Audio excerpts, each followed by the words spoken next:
వీటిని ఎవరైతే గైకుంటారో, విశ్వసిస్తారో వారి యొక్క జీవితాలను ప్రభువు ఎంతగానో ఆశీర్వదించేవాడిగా ఉన్నాడు.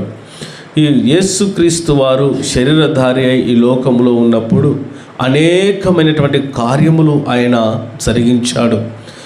మనుషులకు హృదయాలకు ఏమాత్రము కూడా అగోచరము కానటువంటి కార్యములు ఆయన జరిగించాడు. మానవ నేత్రములతో వాటిని చూచినట్లయితే ఏమాత్రము కూడా మరి ఇవి నమ్మదగినవేనా అన్న రీతిగా ప్రభు కార్యములను జరిగించాడు. ఆ రీతిగా ఈరోజు మనము యేసు ప్రభు వారు చేసినటువంటి ఒక అద్భుతకరమైనటువంటి స్వస్థత కార్యము గురించి మనము ఈరోజు తెలుసుకుందాం. మార్కు సువార్త 5వ అధ్యాయము 25వ వచనం నుండి మనం చదువుకున్నట్లయితే, ప్రియ దేవుని బిడ్డలారా, నేను వాక్యమును చదువుతాను. శ్రద్ధగా ఒకసారి మీ దగ్గర ఉన్న పరిశుద్ధ గ్రంథములను ఓపెన్ చేసి చూడండి, చదవండి. తర్వాత వాక్యం చెప్పినప్పుడు కేవలం మీరు నన్ను మాత్రమే చూడాలని ప్రభు పేరట మనవి చేస్తున్నాను. మీకెవరికి ఎలాంటి డిస్టర్బెన్స్ లేకుండా ఎవరు చదవాల్సిన పని లేదు. నేనే చదువుతాను, మీరు శ్రద్ధగా విని దేవుని యొక్క మాటల యందు విశ్వాసం ఉంచితే చాలు. లేఖన భాగాన్ని చదువుకుందాం. మార్కు సువార్త 5వ అధ్యాయం 25వ వచనం నుండి. 12 ఏళ్ల నుండి రక్తస్రావ రోగము కలిగిన ఒక స్త్రీ ఉండెను. ఆమె అనేక వైద్యుల చేత ఎన్నో తిప్పలు పడి తనకు కలిగినదంతయు వేము చేసుకొని ఎంత మాత్రము ప్రయోజనము లేక మరింత సంకటపడెను. ఆమె యేసును గూర్చి విని, నేను ఆయన వస్త్రములు మాత్రం ముట్టినా బాగుపడుదుననుకొని జన సమూహములో ఆయన వెనుకకు వచ్చి ఆయన వస్త్రం ముట్టెను. వెంటనే ఆమె రక్తధారణ కట్టెను గనుక తన శరీరములో ఆ బాధ నివారణైనదని గ్రహించుకొనెను. వెంటనే యేసు తనలో నుండి ప్రభావం బయలు వెళ్ళాలని తనలో తాను గ్రహించి జన సమూహం వైపు తిరిగి, నా వస్త్రములు ముట్టినదెవరని అడుగగా, ఆయన శిష్యులు, జన సమూహము నీ మీద పడుచుండుట చూచుచున్నావే, నన్ను ముట్టినదెవరని అడుగుచున్నావా అనిరి. ఆ కార్యము చేసిన ఆమెను కనుగొనవలని ఆయన చుట్టూ చూచెను. అప్పుడు ఆ స్త్రీ తనకు జరిగినది ఎరిగి భయపడి వణుకుచూ ఆయన ఎదుట సాగిలపడి తన సంగతి అంతయు ఆయనతో చెప్పెను. అందుకు ఆయన, కుమారి, నీ విశ్వాసం నేను స్వస్థపరిచెను, సమాధానం గలదానవై పొమ్ము, నీ బాధ నివారణై నీకు స్వస్థ కలుగునుగాక అని ఆమెతో చెప్పెను. దేవుడి యొక్క వాక్యమును ఆశీర్వదించునుగాక. ప్రియ దేవుని బిడ్డలారా, ఈ లేఖన భాగంలో మనం గమనించినట్లయితే ఈ దినకాలంలో ప్రతి ఒక్క వ్యక్తి జీవితంలో ఇలాంటి సమయాన్ని ఇలాంటి పరిస్థితిని ఏదో ఒక సమయములో అనుభవించి ఉంటాడు. ఎందుకంటే భూమి మీద నివసిస్తున్న ప్రతి ఒక్క మనుష్యుడు కూడా ఏదో ఒక అనారోగ్యముతో తన యొక్క జీవితంలో ఎదురవుతూ ఉంటాయి. అనేకమైనటువంటి అనారోగ్యములు, కొన్ని అనారోగ్యములు మనిషిని మరణం వరకు తీసుకొని వెళ్తాయి, సమాధిలో ఉంచుతాయి. మరికొన్ని అనారోగ్యములు మధ్యలోనే ఇవి బాగయ్యే విధంగా ఉన్నాయి. అంటే ఈ రీతిగా మనం గమనించినట్లయితే భూమి మీద ఉన్న ప్రతి ఒక్క మనుష్యుని ఏదో ఒక సమయంలో ఇలాంటి పరిస్థితిని ఖచ్చితంగా ఎదుర్కొని ఉంటాడు. ఈ లేఖన భాగాన్ని మనం గమనించినట్లయితే 12 సంవత్సరముల నుంచి రక్తస్రావము కలిగిన ఒక స్త్రీ ఉన్నదంట. ఈమె జీవితం ఏ రీతిగా ఉందంటే 12 సంవత్సరములైంది తను ఒక భయంకరమైన అనారోగ్యము చేత బాధపడుతూ ఉంది. ఏ రీతిగా ఆమె అనారోగ్యము చేత బాధపడుతుందంటే ఆమె ఎంతోమంది వైద్యుల వద్దకు వెళ్ళింది. తను కలిగి ఉన్నటువంటి ఆ అనారోగ్యమును బట్టి, తను కలిగి ఉన్నటువంటి ఆ బాధను బట్టి తన యొక్క ఆరోగ్యము రోజు రోజుకు క్షీణించిపోతూ ఉంది, నెల నెలకు క్షీణించిపోతూ ఉంది. సంవత్సరములు జరుగుతుండగా ఆమెకు అనారోగ్యము చాలా ఆమెలో బలపడిపోయి బాగుపడలేనంతగా ఆమె దేహానికి ఆ అనారోగ్యము గమనించండి ప్రాణాపాయ స్థితిలోనికి తీసుకొని వెళ్ళింది. అయితే ఈ తల్లి అనేక చోట్ల తిరిగిందంట. ఆమె ఏ రీతిగా తిరిగిందంటే అనేకుల వైద్యుల వద్దకు వెళ్ళిందంట. ఒక ప్రాంతంలో ఒక డాక్టర్ ఉన్నాడంటే, వైద్యుడు ఉన్నాడంటే అతని వద్దకు వెళ్ళేది. తన దగ్గర ఉన్న సొమ్మును అక్కడ ఖర్చు చేసేది. కానీ అక్కడ ఏమాత్రం కూడా ఆమెకు బాగు కాలేదు. సరే, ఇంకొక డాక్టర్ వద్దకు వెళ్ళింది, అక్కడ బాగు కాలేదు. ఇంకో ప్రాంతంలో, ఇదిగో పలానా దూర ప్రాంతంలో ఒక వైద్యుడు ఉన్నాడంట, అతను బాగు చేస్తాడంటే ఆ ప్రాంతానికి కూడా వెళ్ళింది. అంటే తనలో ఉన్నటువంటి అనారోగ్యమును పోగొట్టుకోవడానికి ఆమె ఎంతగానో ప్రయాసపడుతూ ఉంది. అనేకుల డాక్టర్లను కన్సల్ట్ అవుతూ ఉంది, అనేకుల వైద్యుల వద్దకు వెళ్ళి మాట్లాడుతూ ఉంది, తన అనారోగ్యం గురించి తెలియజేసుకుంటూ ఉంది. కానీ చాలామంది డాక్టర్ల వద్దకు వెళ్ళినా ఆమెకు ఏమాత్రం కూడా ఆ అనారోగ్యం నుంచి స్వస్థత కలగడం లేదు, బాగుపడడం లేదు. ఎన్ని టాబ్లెట్స్ వేసుకున్నా, ఎంత ట్రీట్మెంట్ తీసుకున్నా, ఎన్ని ఇంజక్షన్లు వాడినా ఆమెకి ఏమాత్రం కూడా ఆ దేహంలో ఉన్నటువంటి అనారోగ్యము బాగు కావడం లేదు. చాలామంది వద్దకు వెళ్ళింది, తను డాక్టర్ల వద్దకు వెళ్తూనే తన అనారోగ్యము క్షీణించిపోతూ ఉంది. ఆరోగ్యం ఆమె డాక్టర్ల వద్దకు వైద్యం చేయించుకోవడానికి వెళ్తూ ఉంది. అయితే ఆ డాక్టర్ల వద్దకు డాక్టర్లను మారుస్తూ ఉంది. ఈ డాక్టర్ బాగు చేయలేదని ఇంకొక డాక్టర్ వద్దకు, అతను కూడా బాగు చేయలేదని ఇంకొక డాక్టర్ వద్దకు, అతను కూడా బాగు చేయలేదని ఇంకొక డాక్టర్ వద్దకు. ఈ రీతిగా ఆమె వైద్యులను మారుస్తున్నలోనే ఆ అనారోగ్యం ఆమెలో ప్రబలిపోయి పెరిగిపోయి చాలా నీరస్థితికి వచ్చేసి ఆమె స్థితి ఏమైపోయిందంటే చాలా కృంగిపోతూ ఉంది అనారోగ్యం చేత. ఆ రీతిగా 12 సంవత్సరాలు ఆమె పోరాడుతుందంట ఆ యొక్క వ్యాధి చేత. ప్రియ సహోదరి సహోదరుడా, వాక్యం వింటున్న నీవు ఏ అనారోగ్యం చేత ఈరోజు బాధపడుతున్నావో ఒక్కసారి నీ అనారోగ్య స్థితిని, ఎంతమంది డాక్టర్ల వద్దకు వెళ్ళావో, ఎంతమంది దగ్గర వైద్యుల వద్ద నువ్వు చూపించుకున్నావో అది నీకు మాత్రమే తెలుసు. ఎంత సొమ్ము ఖర్చు అవుతుందో అది నీకు మాత్రమే తెలుసు. అనేకులు ఈరోజు వారు కలిగి ఉన్నటువంటి అనారోగ్యములను బట్టి ఎవరికి చెప్పుకోలేని స్థితిలో ఉన్నారు. రహస్యపు అనారోగ్యములు కలిగిన వారై ఎవరికి చెప్పుకోవాలో తెలియని స్థితిలో ఉండిపోయారు. మరి కొంతమంది ఆ అనారోగ్యముల చేత మంచంలో అదే రీతిగా కొన్ని సంవత్సరాల నుంచి పడిపోయి ఉన్నారు. కొంతమంది వారు కలిగి ఉన్న స్థితిని బట్టి అనాథలైపోయి ఎవరు సహాయం చేయలేని స్థితిలో నిలిచిపోయి ఉన్నారు. గమనించండి. ఆ రీతిగానే ఈ తల్లి కూడా అనారోగ్యం చేత ఉంది. చాలామంది వైద్యుల దగ్గరికి వెళ్తే బాగు కాలేదు. 1 సంవత్సరము కాదు, 2 సంవత్సరములు కాదు, దాదాపుగా 12 సంవత్సరములు ఆమె ఆ వ్యాధితో పోరాడుతూనే ఉంది.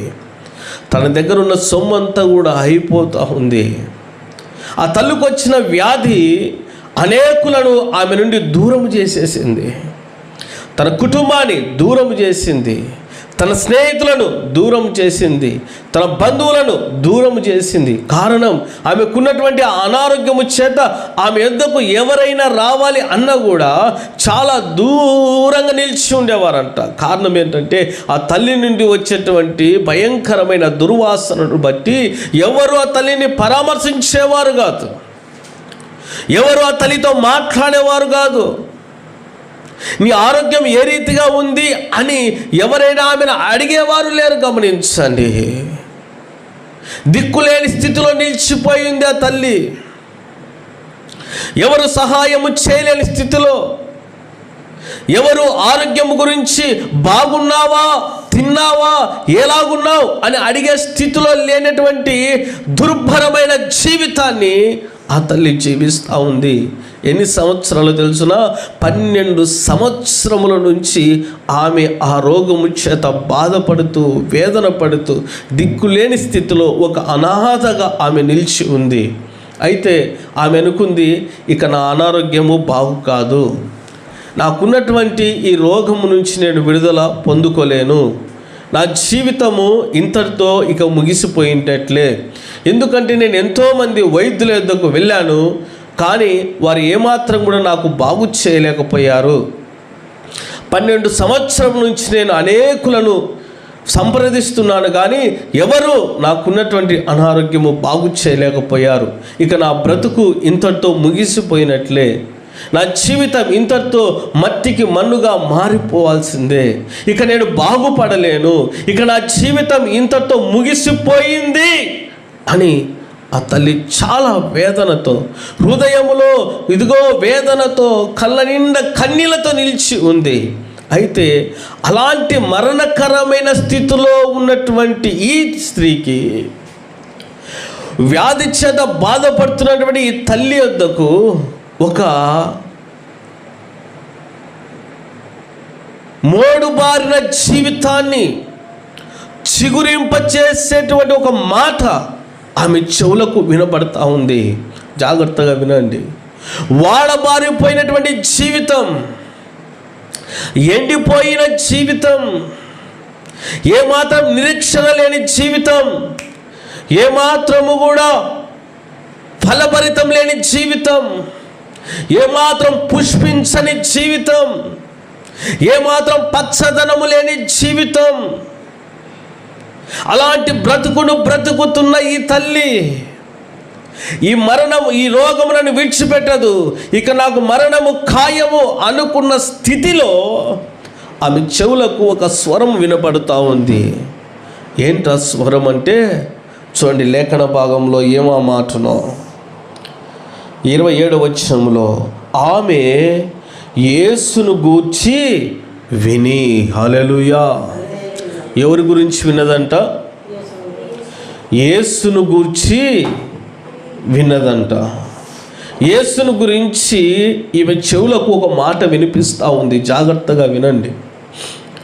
మరణకరమైన స్థితిలో ఉన్నటువంటి ఈమె, ఇక నా బ్రతుకు ముగిసిపోయినట్లే అనుకుంటున్నటువంటి ఈమె, ఏదో ఒక రోజు నన్ను సమాధిలో తీసుకుని వెళ్ళి పడేస్తారు, ఏ అర్ధరాత్రి నా ప్రాణం పోతుందో తెలియదు అనుకున్నటువంటి ఈమెకు ఒక స్వరము, ఏంటి ఆ మాట అంటే యేసును గురించి.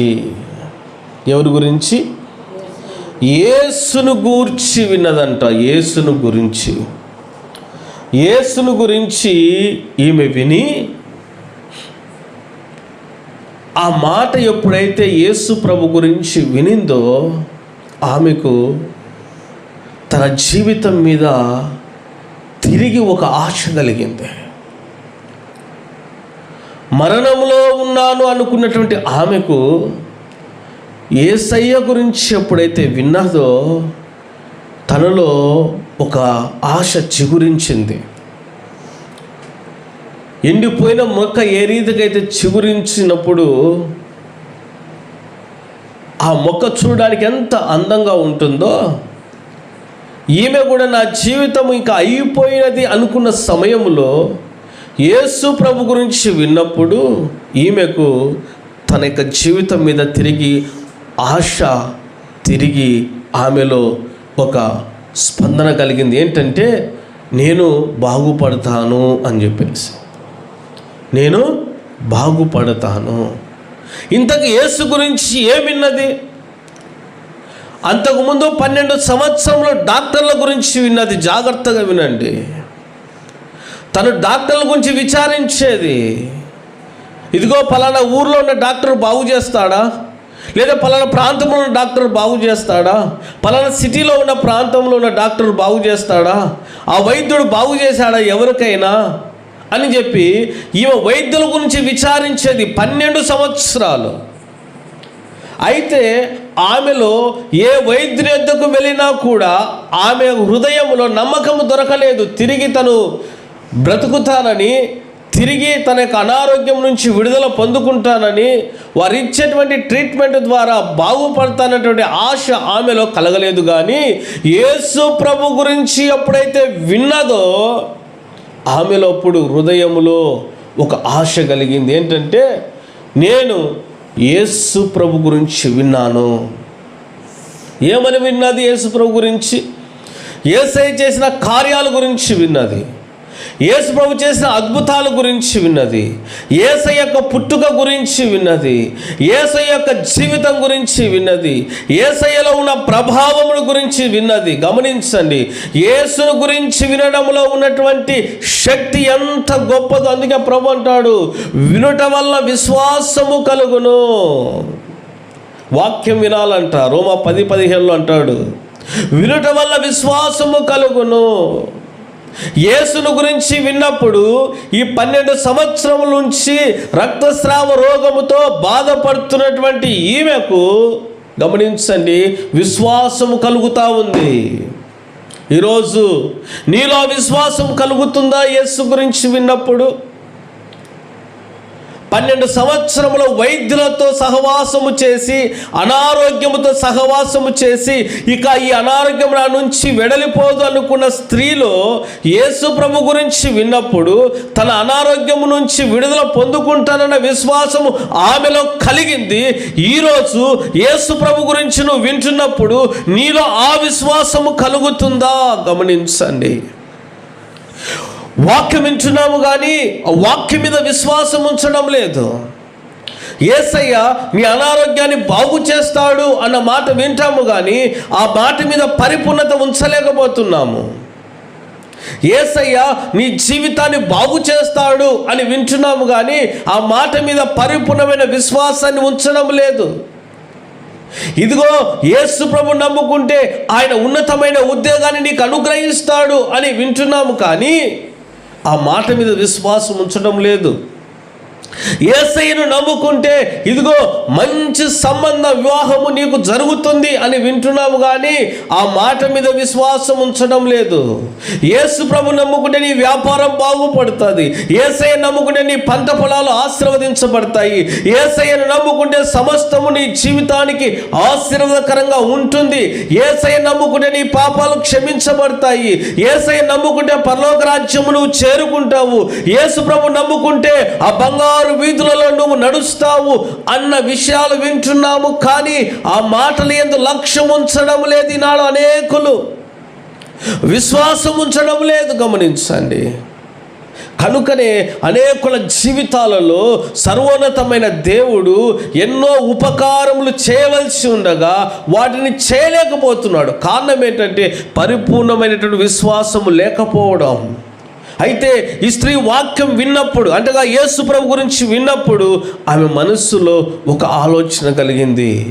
ఆమె ఏం చేయాలనుకుందో చూద్దాం. లేఖన భాగంలో 27వ వచనం చూస్తే, నేను ఆయన వస్త్రములు మాత్రం ముట్టినా బాగుపడుదుననుకొని జన సమూహములో ఆయన వెనుకకు వచ్చి ఆయన వస్త్రమును ముట్టెను. ఎప్పుడైతే యేసు ప్రభు గురించి విన్నదో అప్పుడు యేసయ్య ఎదుట వెళ్ళి నా భారనంతా చెప్పుకోవాలా అని అనుకోలేదు ఆమె.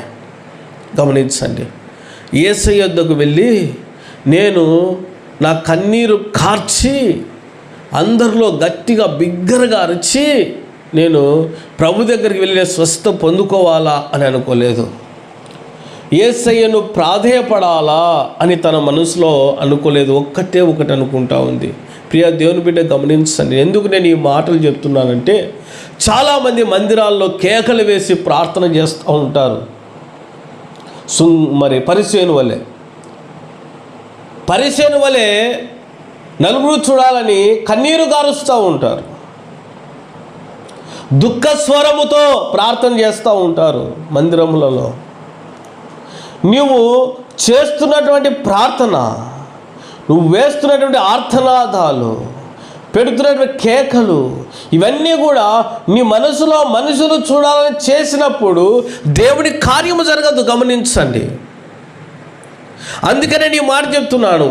ఆమె మనుషుల ఎదుట, ఆ జనములందరి ఎదుట వెళ్ళి ఇదిగో మనుషులు చూసే విధంగానో అక్కడ ఉన్న వారికి దయ కలిగే విధంగానో ఆమె యేసయ్య ఎదుట మొరపెట్టుకోవాలన్న మనస్సు తనలో లేకుండా ఏమనుకుంటుందంటే, నేను ఆయన వస్త్రపు చెంగును ముట్టితే చాలు.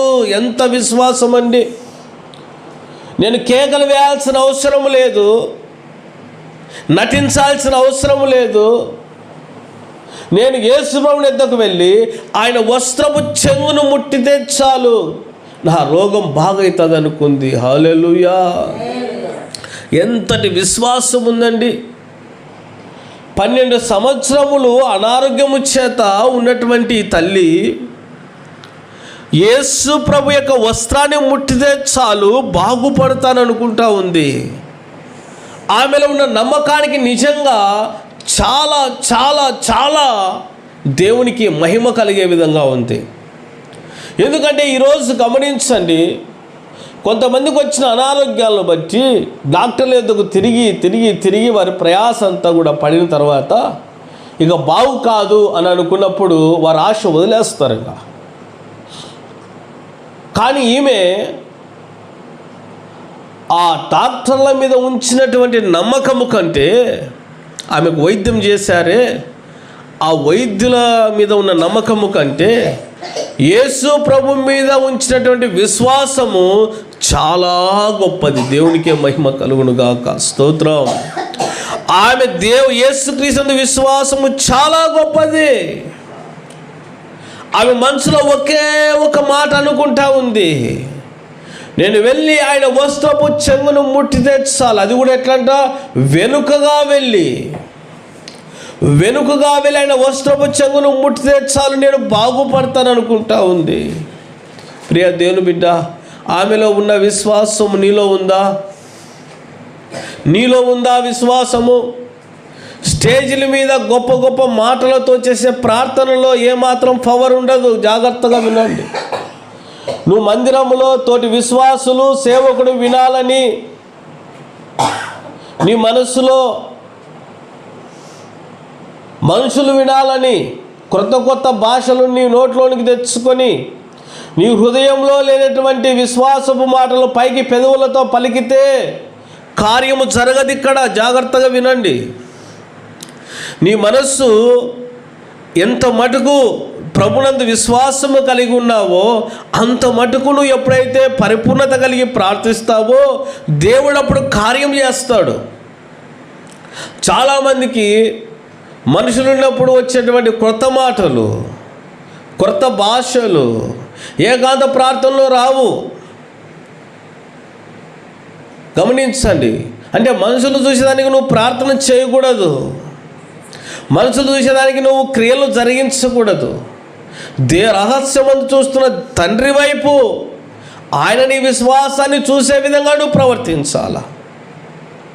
ఈ తల్లి అదే అనుకుంది. ఈ స్త్రీ ఏమనుకుందంటే, నేను వెళ్ళి యేసయ్య వెనుక భాగమున ఆయన వస్త్రాన్ని ముట్టితే చాలు స్వస్థత పొందుకుంటా అనుకుంది. అనుకొని జనములంతా గుంపుగా ఉన్నారు, చాలామంది గుంపుగా ఉన్నారు. వెళ్ళింది. శక్తి లేదు ఈమెలో. ఆ రోగము భయంకరమైన రోగం. అది ఆమెను పీల్చేసింది. ఆమెలో రక్తము ఏమాత్రము కూడా లేదు, శక్తి లేదు, సొమ్మసిల్లే ప్రాణముతో ఉంది ఆమె. అక్కడికి ఒక్కతే వచ్చిందంటే అర్థం చేసుకోండి, ఎవరు ఆమెకు సహాయము చేసేవారు లేరని. ఎవరు ఆమెకు సహాయము చేసేవారు లేరు. ఒంటరిగా వచ్చింది యేసయ్య యొద్దకు. అందరూ విడిచిపెట్టేశారు. ఈరోజు చాలామంది సహోదరులు తమ భార్యలకు ఏదైనా అనారోగ్యం కలిగితే కనీసం పట్టించుకోరు. భార్య అనారోగ్య స్థితిలో ఉంటే ఆమెకు వచ్చినటువంటి అనారోగ్యాన్ని బట్టి వైద్యులతో పిలుచుకొని పోదాము, తిన్నదా లేదా, ఎట్లుంది నీ ఆరోగ్యము అని పలకరించేటువంటి సహోదరులు భర్తలుగా ఉన్నారు, చాలామంది ఉన్నారు. భార్యలకు వచ్చిన అనారోగ్యాన్ని బట్టి వాళ్ళను సరిగా చూసుకొని విధానము.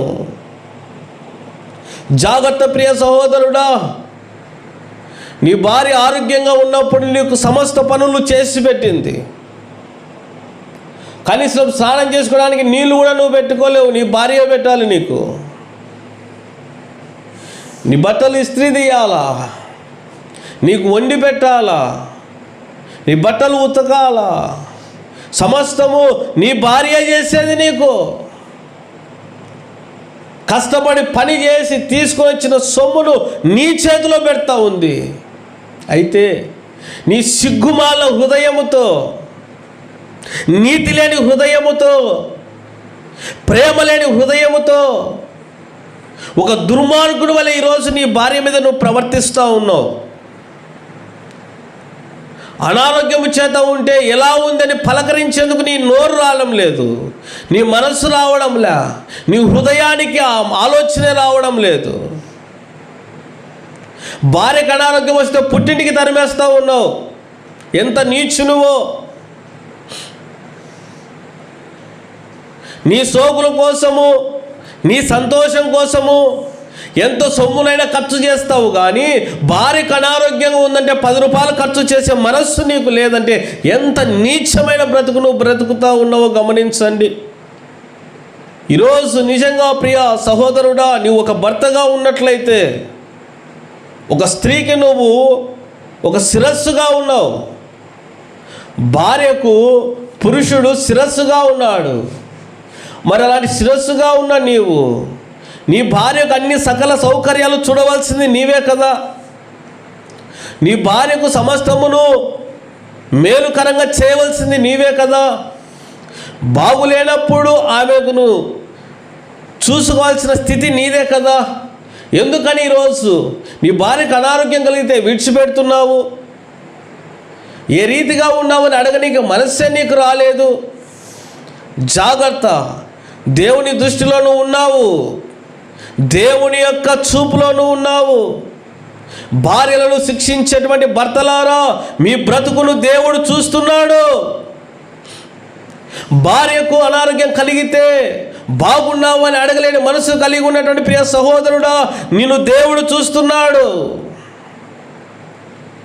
దేవుడే జత చేసిన స్త్రీని నువ్వు బాగుగా చూసుకోకపోయినట్లయితే దేవుని యొక్క శాపాన్ని పొందుకుంటావు, దేవుని యొక్క ఉగ్రతను పొందుకుంటావు. ఈ తల్లి అదే స్థితిలో ఉంది. యేసయ్య యొద్దకు ఒక్కటి వచ్చిందండి, ఒక్కటి వచ్చింది యేసయ్య వద్దకు. ఈరోజు పిల్లలు కూడా అదే రీతిగా ఉన్నారు. తల్లిదండ్రులకు బాగాలేకపోతే వాళ్ళని పట్టించుకోవడం లేదు. వాళ్ళకు ఆరోగ్యం బాగలేదంటే వారు సుఖభోగంలో చూసేవారు ఎవరూ లేరు. తల్లిని చూసుకునేవాడు, తల్లిని సరిగ్గా చూసుకోలేని వాడు పరలోక రాజ్యం ఏ రీతిగా చేస్తాడు? తల్లికి బాగలేకపోతే, ఆమెకు పరిచర్య చేయకపోతే ఏ రీతిగా నీవు ప్రభు సెలవిచ్చిన మాటను నువ్వు అంగీకరిస్తావు? నీ తల్లిని నీ తండ్రిని సన్మానింపమన్నాడు కదా. వాళ్ళు అనారోగ్యంగా ఉన్నప్పుడు వాళ్ళకు నువ్వు పరిచర్య చేయాలి కదా. నువ్వు కుమార్తెగా ఉన్నావా, కుమారునిగా ఉన్నావా? అయితే నీ తల్లిదండ్రులకు నువ్వు పరిచర్య చేస్తున్నావా? తండ్రికి ఆరోగ్యం బాగలేదు అంటే నీ తండ్రికి నువ్వు పరిచర్య చేస్తున్నావా? తల్లికి ఆరోగ్యం బాగలేదు అంటే తల్లికి నువ్వు పరిచర్య చేస్తున్నావా? నీకేదైనా అనారోగ్యం కలిగితే వారి ప్రాణం పోయేంతగా బాధపడుతూ ఉంటారే, వారి హృదయంలో నొచ్చుకుంటూ ఉంటారే. నీకు అన్ని సౌకర్యాలు చేసి పెడతారు ఒక కుమారునిగా, కుమార్తెగా నువ్వు ఉన్నప్పుడు నీ తల్లి నీ తండ్రి. అయితే అదే తల్లిదండ్రులు బాగులేనప్పుడు నువ్వు ఎందుకని వారిని చూసుకోలేకపోతున్నావు? వారికి ఎందుకు నువ్వు పరిచర్య చేయలేకపోతున్నావు? వారిని ఎందుకు నువ్వు బాగుగా చూసుకోలేకపోతున్నావు అంటే నీ హృదయం కఠినమైపోయింది. ఈరోజు నువ్వు తల్లిని నీ తండ్రిని ఏ రీతిగా చూసుకుంటావో రేపు నీ బ్రతుకు కూడా అదే. నీ ఎదుట అనారోగ్యం చేత బాధపడుతూ ఉంటే నువ్వు పరిచర్యలు చేయలే స్థితిలో ఉన్నప్పుడు రేపొద్దున నీ బ్రతుకు కూడా అదే రీతిగా వస్తుంది. ఈ తల్లిని అందరూ విడిచిపెట్టారండి. ఇక నీ రోగం బాగు కాదు, ఈ రోగంతో ఉన్నావు, నీకెవరు చేస్తారు ఈ యొక్క పనులన్నీ అని వదిలేశారు. అయితే ఆ తల్లి నడవలేని స్థితిలో, దీన స్థితిలో, బలహీనురాలుగా ఉండిపోయి కూడా ఒక బలవంతుని చింతన చేరుతా ఉంది. హల్లెలూయా! ఒక శక్తిమంతుని చేతిలో చేరుతా ఉంది. ఒక గొప్ప ఆదరణకర్త చెంత చేరుతా ఉంది. ప్రియ సహోదరి, ఈరోజు నీ భర్త చూసుకోలేదనో నువ్వు ఏమాత్రం కూడా బాధవలసిన పని లేదు. ఆదరణకర్త యేసయ్య ఉన్నాడు. ప్రియ తల్లి, నీ పిల్లలు చూసుకోలేదని నువ్వు బాధపడవలసిన అవసరం లేదు. ఇదిగో నిన్ను ప్రేమించేటువంటి యేసయ్య ఉన్నాడు. అందుకే ప్రభు అంటాడు, యోహాను సువార్త 14:18 అంటాడు, నేను మిమ్మల్ని అనాథలుగా విడవనని తన శిష్యులతో చెప్తాడన్నమాట. ఈరోజు నీతో కూడా అదే మాట వాక్యంలో సెలవిస్తూ ఉన్నాడు. నేను మిమ్మల్ని అనాథలుగా విడువను అని ప్రభు సెలవిస్తూ ఉన్నాడు. మరి యేసయ్య యొద్దకు వస్తున్నావా? యేసయ్యను అడుగుతున్నావా? ఈ స్త్రీ మరణకరమైన రోగములో ఉండి యేసయ్య యొద్దకు వచ్చినది కదా. మరి ఈరోజు నువ్వు యేసయ్య యొద్దకు వస్తున్నావా? యేసును ఆశ్రయిస్తున్నావా? ఎంతసేపు కూడా ఇతరుల మీద పడి నువ్వు బాధపడతా, దుఃఖిస్తా, వేదనలో ఉన్నావే కానీ మోకాళ్ళేసి దేవుని ప్రార్థన చేస్తున్నావా? అదే యేసయ్యను ఆశ్రయించడం అంటే. ఆ రోజు ఆ స్త్రీ యేసు ప్రభుని వద్దకు వెళ్ళే క్రమాన్ని మనం చూసినప్పుడు విశ్వాసంతో యేసు వద్దకు వెళ్తూ ఉంది. ఆయన వస్త్రపు చెంగును ముట్టే చాలు నేను బాగుపడతాను అనుకొని. ఈరోజు నువ్వు మోకాలేసి ప్రార్థన చేసినప్పుడు నీ హృదయంలో ఒకే ఆలోచన ఉండాలి. నా ప్రభు నేను అడుగుతున్నాను, నా ప్రభు నాకు సమాధానం ఇస్తాడు. నా ప్రభు నేను అడుగుతున్నాను, నా ప్రభు నన్ను స్వస్థపరుస్తాడు. నా ప్రభు నేను అడుగుతున్నాను, నా ప్రభు నన్ను బాగు చేస్తాడు అన్నటువంటి విశ్వాసం నీలో ఉన్నప్పుడు ప్రభు కార్యం చేస్తాడు. ఈ స్త్రీ చూడండి, యేసయ్య వద్దకు వచ్చి ఆయన వస్త్రపు చెంగును ముట్టిందంట. అనగా తను వేసుకొని వస్త్రాల యొక్క చెంగును, చివరి చెంగును ఊరిగా ఆ రీతిగా అట్లా పట్టుకుందంతే, తాకింది. ఎప్పుడైతే ముట్టుకుందో, జాగ్రత్తగా వినండి, ఎప్పుడైతే యేసయ్య వస్త్రములను ముట్టుకుందో వెంటనే యేసు ప్రభు యొక్క ప్రభావము ఆ స్త్రీలోనికి వెళ్ళిపోయింది. ఏ అనారోగ్యము చేతైతే బాధించబడిందో, ఏ అనారోగ్యం చేతైతే రోధించబడిందో, ఏ అనారోగ్యం అయితే తన్ను మరణంలోనికి తీసుకొని వెళ్తుంది అని అనుకున్నదో, యేసు ప్రభు వస్త్రాలు ముట్టగానే వెంటనే బాగైపోయింది. హల్లెలూయా, హల్లెలూయా. ఎప్పుడైతే యేసయ్య వస్త్రాలు ముట్టిందో వెంటనే బాగుపడిపోయింది. వెంటనే అండి బాగుపడిపోయింది. ఎంత గొప్ప కార్యము! ఆమెలో ఉన్నటువంటి బాధ నివారణ అయిపోయిందంట. ఆమె కనుగొన్నది. ఎప్పుడైతే ప్రభు వస్త్రాలు ముట్టిందో ఆమె అనుకుంది, ఆమెలో ఉన్నటువంటి రక్తధారణ నిలిచిపోయింది, రక్తస్రావము. ఆమెలో ఉన్న బాధ నివారణ అయిపోయింది. ఆమెలోనికి ఒక నూతన శక్తి వచ్చింది, నూతన బలం వచ్చేసింది ఆమెలోకి. ఏదో తెలియని ఒక గొప్ప వెలుగు ఆమెలోనికి ప్రవేశించేసింది. ఎంత అనుభూతి! ప్రార్థనలో ఉన్నప్పుడు ఈ అనుభూతి నువ్వు పొందుకుంటున్నావా? దేవుని యొక్క ప్రభావము నిన్ను తాకినదని నువ్వు గుర్తిస్తున్నావా? దేవుని యొక్క శక్తి నీలోనికి వచ్చినది నువ్వు గుర్తిస్తున్నావా? ఎక్కడ నువ్వు ప్రార్థించేటప్పుడు నీ మనసును కుదుటగా ఉంచుకుంటే కదా, విశ్వాసంగా ప్రభు మీద ఉంటే కదా ఆ కార్యము జరిగేది. ఈమె ఒకటే గురి పెట్టుకొని పోయింది, ఒకటే విశ్వాసముతో వెళ్ళింది యేసయ్య వద్దకు. ఆయన వస్త్రపు చెంగును ముట్టితే నేను బాగుపడతాను అనుకున్నది. ముట్టింది. యేసయ్య ప్రభావం వెళ్ళి ఆ స్త్రీని తాకగానే ఆమెలో స్వస్థత కలిగిందంట. స్వస్థత కలగానే నిదానంగా వెనక్కి జారుకుంది ఆమె. అయితే గమనించండి, ఆమెను స్వస్థపరిచిన వానికి తెలిసిపోయింది. ఎవరికి? యేసయ్యకు. ఎవరో స్వస్థపరచబడ్డారని తన శిష్యులు అడిగారంట. ఇదిగో నాలో ఉన్న ప్రభావం వెళ్ళి ఎవరినో స్వస్థపరిచిందన్నాడు. శిష్యులు అన్నారంట, అయ్యా జనాలు గుంపులుగా వచ్చి మీ మీద పడతా ఉన్నారు. ఇంతమందిలో ఎవరు స్వస్థపడినా, ఎవరు నిన్ను ముట్టారో, ఎవరు స్వస్థపడినారో మాకే రీతిగా తెలుస్తుందయ్యా అని అంటూ ఉన్నారంట. చూడండి, యేసు ప్రభు అంటూ ఉన్నారు తన శిష్యులతో, నా వస్త్రములు ముట్టినది ఎవరని అడుగగా ఆయన శిష్యులు, జన సమూహము నీ మీద పడుతుండో చూచుచున్నావే, నన్ను ముట్టినది ఎవరని అడుగుచున్నావా అనేది. యేసు ప్రభు అంటూ ఉన్నాడు, నా వస్త్రాలను ఎవరో ముట్టారు అని అన్నాడు.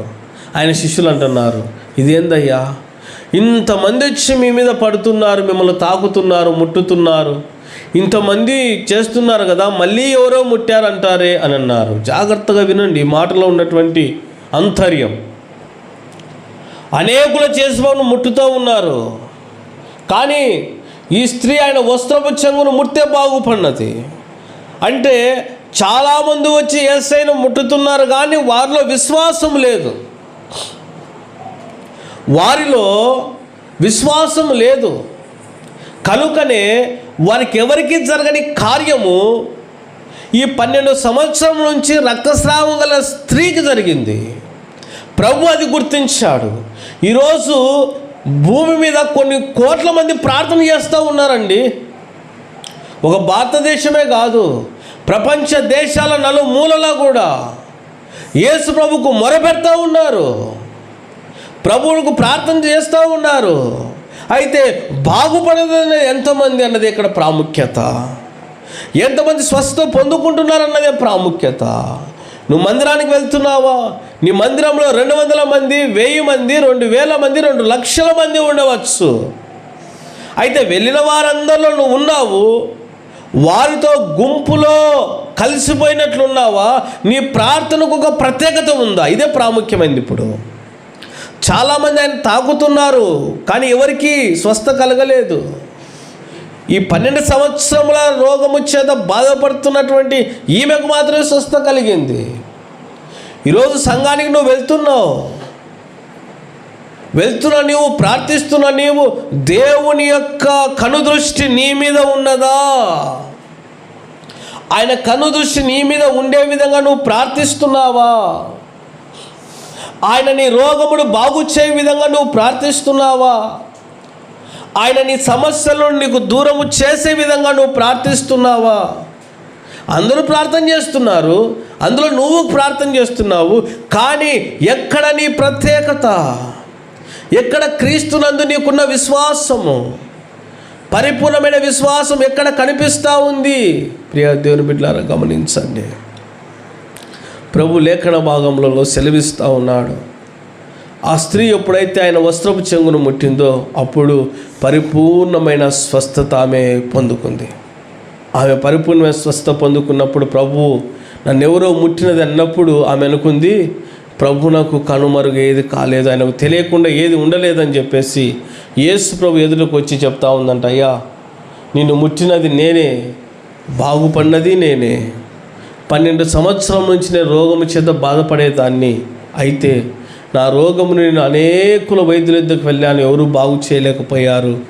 నీ యొక్క వస్త్రం చెప్పును ముట్టగానే నాకు బాగుందయ్యా అని చెప్పేసి అందరి ఎదుట సాక్ష్యం ఇచ్చిందంట. సాక్ష్యం ఇచ్చినప్పుడు ప్రభు అంటా ఉన్నాడు, కుమారి నీ విశ్వాసమే నిన్ను స్వస్థపరిచింది. ఏం స్వస్థపరిచిందంట? విశ్వాసమే నిన్ను స్వస్థపరిచింది. విశ్వాసమే స్వస్థపరిచింది. ఈరోజు ఈ విశ్వాసం నువ్వు కలిగి ఉంటే ప్రభు ఎన్నో కార్యాలు నీ జీవితంలో చేయగలుగుతాడు. తను ఇక బ్రతకదనుకున్న స్త్రీకి దేవుడు యేసు ప్రభు తిరిగి ఆమెలోనికి జీవాన్ని రప్పించాడు, మరణం నుంచి ఆమెను తప్పించాడు, ఆ అనారోగ్యాన్ని బాగు చేశాడు. ప్రియా దేవుని బిడ్డ, ఈరోజు నువ్వు ప్రభుని యొద్దకు వస్తున్నావు, విశ్వాసం కలిగి ఉన్నావా? నీ సమస్య ఎన్ని సంవత్సరములదైనా సరే ప్రభు బాగు చేస్తాడు. అది కోర్టులో ఉన్న సమస్యనా? ప్రభుని అడుగు, ప్రభు బాగు చేస్తాడు. లేకపోతే నీ బంధువులతో, నీ రక్త సంబంధికులతో ఉన్న సమస్యలా? ప్రభుని అడుగు, వాటికి పరిష్కారం చేస్తాడు. లేకపోతే నీ దేహంలో ఉన్న అనారోగ్య సమస్యలా? ప్రభుని అడుగు, వాటన్నిటి నుంచి నీకు విడుదల ప్రభు అనుగ్రహిస్తాడు. ఈ స్త్రీ జీవితంలో చేసిన కార్యము దేవుడు నీ జీవితంలో ఎట్టి సమస్యనైనా, ఎట్టి అనారోగ్యంనైనా, ఎట్టి కష్టాలైనా, ఎట్టి అప్పుల సమస్యలనైనా, ఎలాంటి నీ స్థితినైనా కూడా ప్రభువు మార్చి నీ జీవితాన్ని బాగు చేస్తాడు. నీకు విశ్వాసం ఉంటే ఇప్పటి నుంచి విశ్వాసం కలిగి జీవిస్తావా? క్రీస్తు కొరకు ఆయన మీద ఆశ పెట్టుకొని ప్రభు ప్రతి కార్యము కూడా నా జీవితం నెరవేరుస్తాడు అని నువ్వు విశ్వసించినట్లయితే ప్రభు నిన్ను, నీ కుటుంబాన్ని అత్యధికంగా దీవించి ఆశీర్వదిస్తాడు. దేవుడి యొక్క వాక్యమును ఆశీర్వదించునుగాక. ఆమేన్.